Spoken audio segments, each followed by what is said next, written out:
Sir, आप तो खुद कह रहे थे आत्मनिर्भर नहीं हो सकता देश मुफ्त की घोषणाओं से। मुफ्त राशन चुनेंगे या रोजगार चुनेंगे? मैं आप ही से पूछती हूँ, क्या चुनेंगे आप अभय दुबे? गरिमा जी, मेरे सार्वजनिक जीवन में एक वक्तव्य अगर निकाल देंगी कि मैंने इसको मुफ्तखोरी बताया तो मैं सार्वजनिक जीवन आज ही त्याग दूंगा। 6 दिन पहला प्रियंका गांधी का बयान है सर रायबरेली में। उन लोगों को सुन लीजिए मेरी बात, मैं पूरी बात कर लेने दीजिए। मैं जो ये कह रहे हैं कि कांग्रेस पार्टी के अनाज की योजना या कांग्रेस पार्टी ने जो 1 लाख रुपए गरीब परिवार की महिलाओं को ये मुफ्तखोरी या रेवड़ी है, वो निर्लज्ज और बेशरम लोग हैं। मैं साफ कहता हूं, ये भारत की अर्थव्यवस्था को पुनर्स्थापित करने की स्कीम्स हैं। मैं बहुत जिम्मेदारी से कहता हूं। कहां 12 लाख करोड़ रुपए के आंकड़े की बात करती हैं आप? मैं परचेस पावर अगर बढ़ाएंगे, जो हमारे अर्थशास्त्री प्रोफेसर साहब कह रहे थे, संतोष मेहरोत्रा जी, उनके ही बात को आगे बढ़ाता हूं। अगर आप परचेस पावर बढ़ाएंगे तो हम कंजम्पशन साइड को एड्रेस करेंगे। कंजम्पशन साइड को अगर आप एड्रेस करोगे तो प्रोडक्शन बढ़ेगा तो एम्प्लॉयमेंट बढ़ेगा। ये जो 15 लाख करोड़ रुपए राइट ऑफ कर रहे हो या 12 लाख करोड़ रुपए की एक धन्ना सेठ नेटवर्थ कमा लेता है, उससे रोजगार सृजित नहीं होंगे। कांग्रेस पार्टी ने बहुत जिम्मेदारी से, आज एक बड़ा खुलासा और करता हूं, प्रधानमंत्री गरीब कल्याण अन्न योजना 1 जनवरी 23 को बंद कर दी गई है।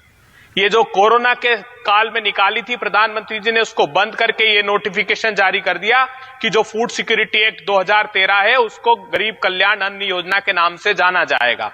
उसमें 2 और 3 रुपए माफ किए। सिर्फ 12,000 करोड़ रुपए का बर्डन एक्स्ट्रा है 2 और 3 रुपए माफ करने में। कांग्रेस पार्टी ने जो अनाउंस किया उसमें 1,58,000 करोड़ रुपए पर एनम का खर्च आएगा। कोई अर्थव्यवस्था डिरेल होने वाली नहीं है। ये झूठ फैलाया जा रहा है। एक और सवाल भी पूछा था इसकी तरफ अर्थव्यवस्था को सुचारू कि रायबरेली में प्रियंका गांधी आपकी बड़ी नेता है, वो 6 दिन पहले युवाओं को अपील कर रही थी कि मुफ्त के राशन में और रोजगार में आप क्या चुनेंगे, और उन्होंने अगली लाइन जोड़ी कि जाहिर है आप रोजगार चुनेंगे, एम्प्लॉयमेंट चुनेंगे, सशक्तिकरण चुनेंगे, आत्मनिर्भरता चुनेंगे।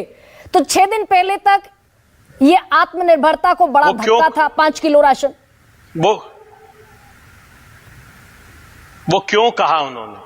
वो इसलिए कहा कि ये भारतीय जनता पार्टी की सरकार, जो ऑक्सफैम ने रिपोर्ट दिया, इनइक्वालिटी रिपोर्ट आई कि 22 लोगों के पास 70 करोड़ जितनी दौलत पहुंच गई, और उसके बाद अगर आप सिर्फ कहो 5 किलो राशन पर वोट दे दो, तब उन्होंने कहा रोजगार पैदा कैसे होंगे? इस असमानता को खत्म करने का एकमात्र रास्ता यह है, पहली नौकरी पक्की, जो हमने कहा। फिर हमने कहा 1 लाख रुपया गरीब परिवारों की महिलाओं को, 10 किलो अनाज। अगर इनकी क्रय क्षमता, इनकी परचेस पावर बढ़ जाएगी, इनकी बेसिक नीड पूरी होने के बावजूद, तो वो खर्च करेंगे तो इकोनॉमी को सपोर्ट करेंगे। आज इकोनॉमी में जो बुरी परिस्थिति बनी वो सिर्फ इसलिए बनी है कि मुट्ठी भर लोग धन जमा करके बैठ गए हैं। ये जो 15 लाख करोड़ रुपए राइट ऑफ, आप देखिए 5,38,000 करोड़ रुपए एनसीएलटी के में जो रिजोल्यूशन किए हैं, उसमें आपने 10-10 हजार करोड़ की कंपनी को 300-300 करोड़ रुपए में सेटल कर दोगे। ये एक्सचेकर का पैसा है साहब।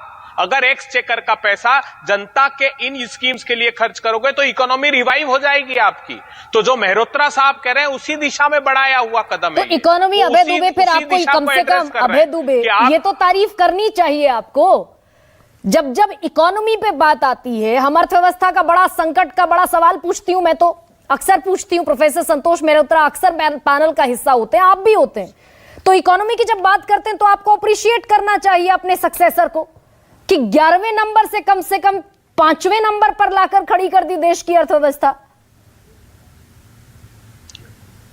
देखिए, ये उस इकोनॉमी में जॉबलेसनेस है, वो अर्थव्यवस्था हमारे लिए काम की नहीं है जिसमें रोजगार के अवसर पैदा ना होते हैं, जिसमें आप प्रोडक्शन साइड को एड्रेस नहीं। आपने कर्नाटका का उदाहरण दिया, 3,70,000 करोड़ रुपए के उस बजट में 52,000 करोड़ रुपए में हम सारी स्कीम्स को इंप्लीमेंट कर रहे हैं, जिसमें हम 1 करोड़ 20 लाख महिलाओं के खाते में पैसे डाल रहे हैं। 1 करोड़ 50 लाख लोगों को हम 200 यूनिट बिजली मुफ्त दे रहे हैं, महिलाओं को बस में मुफ्त सेवा। तो ये पैसा आखिर उपयोग कहां हो रहा है? वो बाजार में खर्च कर रहे हैं। तो ये पुनर्जीवन है अर्थव्यवस्था का। और उस चक्कर में सरकार पर जो कर्ज चढ़ा, उस पर भी आऊंगी अभय दुबे। जफर